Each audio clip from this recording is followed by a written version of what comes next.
Salut à tous, heureux de vous retrouver sur Direct Course, votre émission quotidienne sur canalturf.com. Nous allons évoquer ce programme du vendredi 30 juillet. Le Quintet Plus a été programmé sur l'hippodrome de Cabourg, un hippodrome normand qui accueille chaque nocturne beaucoup de parieurs et d'estivants. Il s'agira du prix Henri Ballière, une épreuve ayant réuni 16 compétiteurs. Ils seront 9 au premier échelon. Il s'agit là de sujets bien connus, ils sont tous âgés de 6, 7 et 8 ans. Nous aurons également une réunion 1 sur l'hippodrome de Deauville. Deauville qui lance son programme estival pour tout le mois d'août, avec pas moins de 150 courses prévues tout au long de ce meeting et 7 groupes 1 sur l'hippodrome de la Touque. Sachez également que nous aurons une réunion 2 sur l'hippodrome de la Teste où Jean-Claude Rouget devrait une nouvelle fois se mettre en évidence. On revient sur le quintet, un quintet où les surprises ne sont pas à exclure dans cette épreuve relativement ouverte, puisque nous avons le numéro 1, Quel Prince, qui reste sur de succès, un cheval de 6 ans qui a été préservé, il a relativement peu couru. Cet élève de Philippe Moulin, drivé Julien Dubois, devrait une nouvelle fois se mettre en évidence. Mais attention, ce n'est pas non plus un point d'appui des plus solides, car il lui arrive parfois de décevoir. Quoi qu'il en soit, jugé sur sa forme récente et son potentiel, il a le droit de lutter pour les premières places.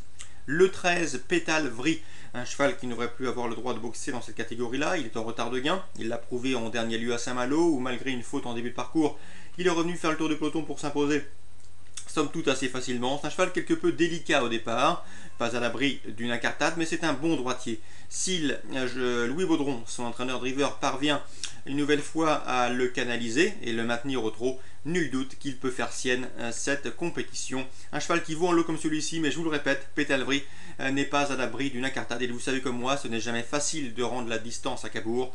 Et s'il compromet et s'il perd du terrain sur une faute, eh bien, ses chances s'en verront amoindries. Quoi qu'il en soit, sa valeur théorique et sa chance théorique demeurent évidentes. Le 15, Obligado, également une belle chance, présenté et drivé Pierre Lévesque.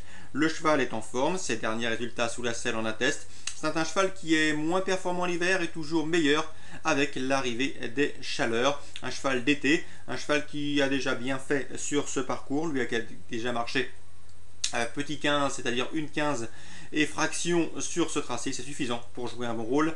De surcroît associé, je vous le disais, à Pierre Lévesque. Donc l'As, le 13 et le 15, s'ils fournissent leur meilleure valeur, nul doute qu'ils ont leur place dans le quintet gagnant. Ensuite, j'aime beaucoup pour une place dans le quintet le 9 Pancho Villa. Le cheval a beaucoup d'atouts dans son jeu, il est drivé par James Le Bouteiller qui l'entraîne également. Un cheval qui reste sur de bonnes perfs, il sera déféré des 4 pieds pour l'occasion, un bel engagement au premier échelon, ça suffit pour lui voir une chance dans ce lot, tout de moins pour terminer dans les 5 premiers. Ensuite, pour les places, eh bien, les possibilités ne manquent pas. Je peux vous parler numéro 2, Oscar de Juigné. J'ai pu m'entretenir avec son mentor, Michel Lebet. Oscar de Juigné qui était plus connu dans le rang des amateurs, où il a toujours bien fait, régulièrement à l'arrivée. En dernier lieu, dans un quintet de même facture à Cabourg, eh bien, le cheval a confirmé, se classe en 3e avant de répéter lors de sa dernière sortie. C'est un cheval qu'il faut impérativement courir caché, tactique qui comporte des risques, mais si il peut bénéficier d'un bon parcours, nul doute qu'il a également les moyens d'être dans le coup, et ce, à belle cote, il sera piloté par David Armellini qu'il connaît bien. Ensuite, on peut citer le numéro 11, c'est Océane de Bussy, une jument qui a été longtemps arrêtée. Jean-Benoît Lemoine la juge en retard de gain. Sa course de rentrée dernièrement sur un tracé corde droite est bonne. Elle a seulement molli que dans les 200 derniers mètres. C'est une jument qui a de l'argent à prendre. Si l'on regarde de plus près son palmarès, elle a déjà affronté des compétiteurs d'un tout autre calibre, d'une catégorie supérieure. Donc attention, ce numéro 11, Océane de Bussy. Je ne vous dis pas qu'elle va gagner, mais il faut commencer à la suivre. Elle ne devrait plus tarder à s'imposer. En tout cas, Jean-Benoît Lemoine a fait du très bon travail avec elle et la jument est assurément sur la montante. Elle va finir vite. On envisage de la courir cachée pour ce vendredi soir. Ensuite, le 3, Olico Pellois, ce ne sera pas non plus le cheval de tout le monde, et pourtant, Daniel Doré ne serait pas surpris de voir son cheval jouer un bon rôle. C'est un cheval qui vient de trouver sa forme en terminant 2e d'une épreuve à réclamer.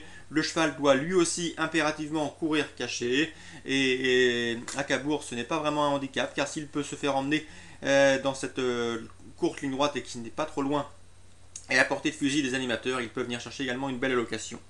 Donc pour ce quintet, à mon avis, il n'y a pas de base solide, il faut plutôt penser à élargir ses jeux. Je vous conseille surtout le 1, le 13 et le 15, Quel Prince, suivi de Pétale Vry ou encore Obligado. Pour les places, attention, numéro 9, Pancho Villa, notre petite découverte bien engagée. Et les professionnels contactés, leurs interviews sont disponibles sur Canal Turf Radio, vous en avez désormais pris l'habitude. Le 2, à savoir Oscar de Juillet qui va finir vite s'il peut être planqué. Le 11, à savoir Océane Debussy et même topo. Et le 3, Oli Copellois, 3 adeptes des parcours d'attente. En cas de non partant et pour leur regret, je citerai le numéro 6, Quartz de Noyal, ce n'est pas un phénomène, mais c'est un cheval somme toute assez régulier, ses derniers résultats le prouvent. Vincent Martel a complètement résolu ses problèmes de pied et dans ces conditions il faut s'en méfier. Voilà pour les informations de ce quintet.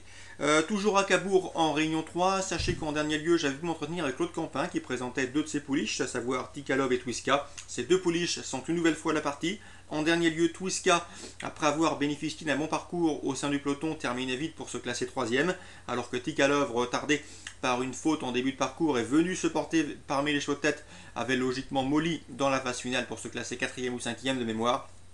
Sachez que ces deux pouliches sont estimées par Claude Campin. Il les juge en retard de gain et est susceptible de vite monter les échelons. Sa préférence va au 814 Tikalov. D'après lui, elle est en retard de gain.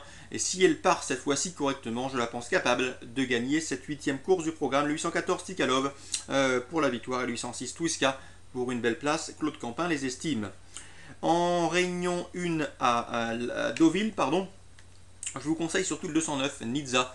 Elle a débuté de façon très correcte en prenant la troisième place du prix Yakolev, une listed race réservée aux jeunes pousses. Cet élève de Cricket Head ne devrait plus tarder à s'imposer, le 209 Nizza. Le 402, à savoir Birzali, c'est vrai que le cheval aborde pour la première fois la distance dite classique des 2400 mètres, mais attention, c'est un cheval qui m'a bien plu à Compiègne et à Maison-Lafitte. Son jour, en tout cas, il ne devrait plus tarder à renouer avec le succès. Il est présenté par Alain de Royer-Dupré. C'est un bel engagement pour lui. En réunion 1 à Deauville, 209, à savoir Nizza, 402 Birzali. En réunion 2 à la thèse, je vous le disais, Jean-Claude Rouget sera sans doute l'homme à suivre. Pourquoi pas avec le 101 Midnight Game qui rencontre vraiment des conditions de course favorables. Et éventuellement avec le 404 Blind Shaft qui avait remporté ce Grand Prix de la Teste l'an dernier. Il devrait une nouvelle fois se mettre en évidence. Donc le 101 Midnight Game en réunion 2 à la Teste. Le 404 Bill Five qui remet son titre en jeu avec des prétentions. Son principal rival sera sans doute l'expérimenté et chevronné le 403 Chopaster, désormais âgé de 9 ans mais toujours très ingambe. Et voilà, petit mot également sur la Réunion 5 à Avanches, puisque nous avons une Française qui participe, c'est la cavalière Anne-Sophie Paco, qui défie les jockeys professionnels. Elle a le droit en confédération helvétique. Elle sera en selle sur un cheval qu'elle entraîne et dont elle est également propriétaire. C'est le numéro 3, Representing, qui à mon avis se déplace sur l'hippodrome d'Avinches avec une belle chance de réussite. Cette épreuve servira de support à la 7ème épreuve du défi du galop, un challenge européen toujours très prisé par les professionnels, également très suivi par les parieurs. Donc attention à Representing qui se déplace avec des prétentions en réunion 5 à Avanches pour la 7ème étape du défi du galop. Très bon jeu à tous, rendez-vous demain pour une nouvelle émission.